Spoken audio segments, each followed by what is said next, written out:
Sorry it took me a little bit. I had to prepare myself for this one. Because it's a Scream, baby.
Welcome guys, back to another video, and today we're reviewing the official worst Scream movie in the franchise, Scream 7.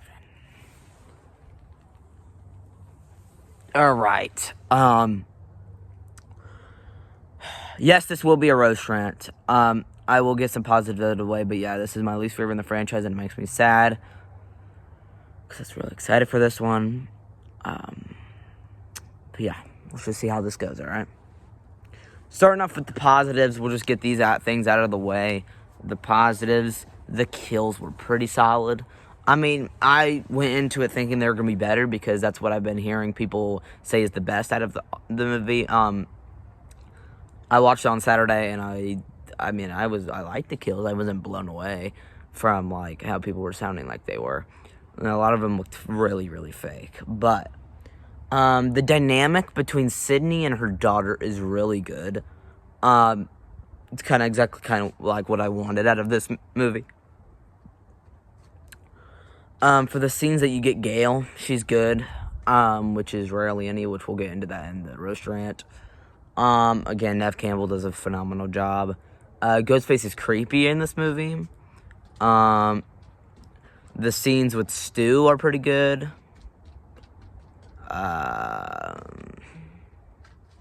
That's not a spoiler, by the way. That was leaked. But yeah, just a warning, in the roast rant, there will be spoilers. Just letting you know. So yeah, that's where my positives stop. Oh, the opening scene was cool, but we'll get back to that in the roast rant. That's it on the positives. Here we go. This sucks. I'm so sad to do this, and this is going to be probably the maddest you'll see me reviewing a movie. I'm going to get pretty mad during this roast rant. Alright, starting off, we'll just start from the beginning of the movie. The opening scene has nothing to do with the plot whatsoever. There's a line in the movie that they're like, we're going to burn it all down. That's a cool premise. Did they use it? No. We'll get to that more later. The opening scene is a cool scene, sure. But it's in Woodsboro, when the rest of the movie is filmed, I think, in, like, the Indiana, Illinois place. I don't know where it is exactly, but it's the other side of America. So why is the killer in Woodsboro and just decides to kill two people that happen to be in the Stu Macher Airbnb and then burns Stu's house? And people are trying to argue, oh, it's to make Sydney think that Stu's still alive. No! Why would he burn that? Why would they burn the house? That's so stupid. People are like, yeah, I've literally been seeing people be like, they're trying to make Stu seem more real by burning his childhood home. That's not how you do that. There's no way that's the reason for that. I think they had something else planned and just kept that scene. Because there was, that scene was awesome. And if they would have played that to the plot where, like, Stu was the killer and he wanted to burn the franchise down, that is awesome. But no, they didn't use any of that. Including Stu. We'll get to that.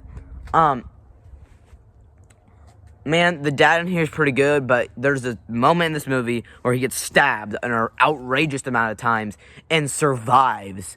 I am, like, at the end of the movie, shocked from how he survives. It's like Chad in the 5th and 6th one. He's a cool character, but he should have died a long, long time ago.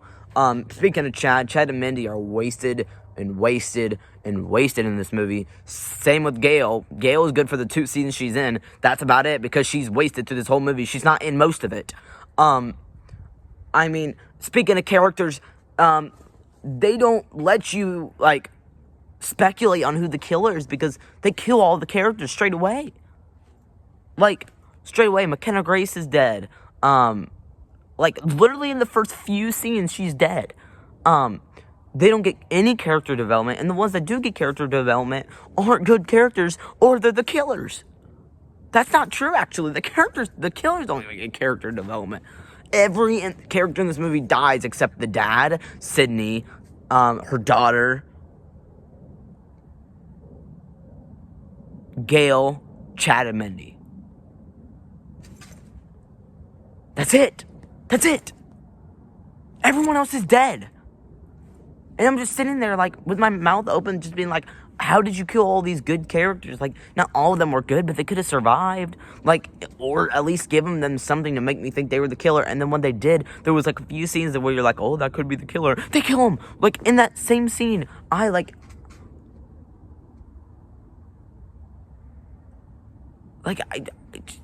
gosh.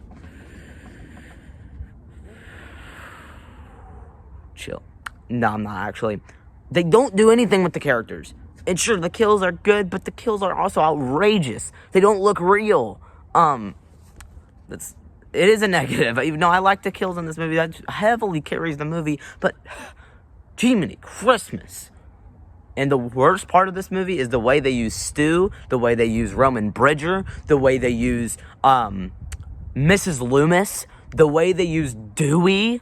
And it made me mad. Throughout the whole movie, you get these FaceTime calls from Stu, and you're trying to figure out the whole movie, is it AI, is it not? And it ends up being AI, and not only that, the killer turns on the TV, shows AI Stu, AI Roman Bridger, AI Mrs. Loomis, AI Dewey, trying to scare Sydney, even though I think that's extremely stupid, because if you would have just made Stu the killer, that would have been an actually amazing movie, or at least somehow tolerable.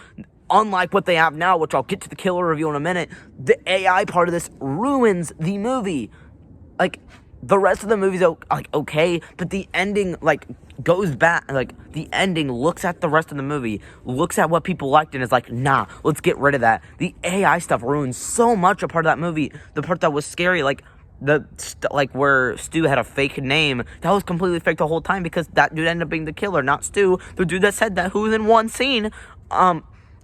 Stu could have just, like, escaped, had a fake name, went to a mental hospital, and just started killing people rapidly, trying to burn down the franchise. And the scenes Matthew Lillard was in were phenomenal because it was Matthew Lillard, but they were AI. Well, not really, but, like, in the movie's idea, they were AI. And man, I am so mad that they did that. And speaking of stuff I'm mad about, their killer reveal is the worst killer reveal in the worst movie of the franchise. It ends up being a person, a mom, that is Sydney's neighbor, which, that one I guess I'm a little less mad about, but still really mad. It's Sydney's neighbor that's in 2 scenes. One, where she's defending her son of not being the killer, and another one, she's talking to Sydney at a coffee shop. And she's the mastermind, by the way. They give her this really dark origin story and horrible motive.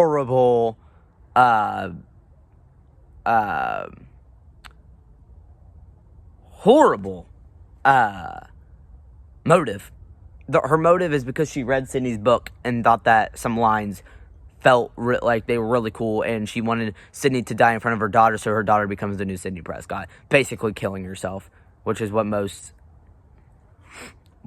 of them do, but, you know, it's fine. But, like, still, this one's so stupid. The motive is horrible. But, yeah, it's like, oh my gosh. Jeez, I, despise that killer reveal. And then the other killer is the psychiatrical hospital worker who you see in one scene, like, legitimately one scene. And he says that Stu has a new name, it was someone else, and it wasn't Stu because he had a fake name, but he was lying, because he was a killer, and he was in one scene.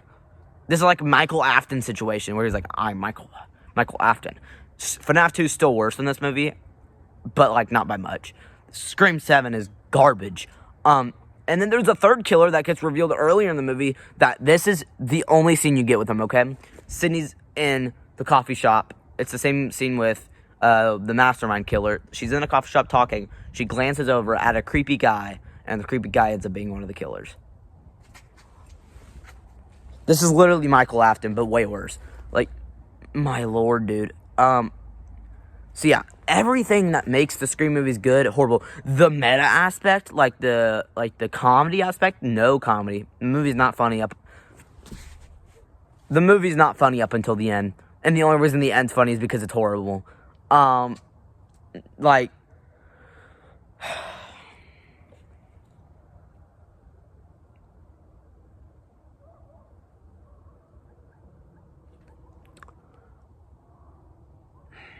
I don't usually like getting mad at these movies, but like mad at movies in general, but this is Scream we're talking about. Scream 1, classic. Scream 2, really good. Scream 3, okay. Scream 4, classic. Scream 5, pretty good. Scream 6, classic.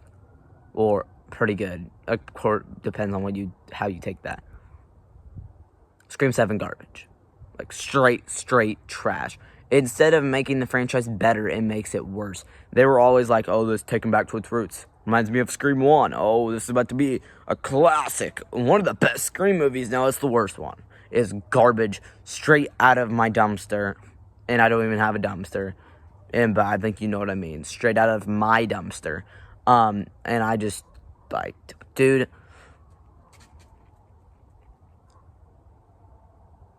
Scream 7 got a lot of cheeks holding it up. I'm just going to let y'all know that.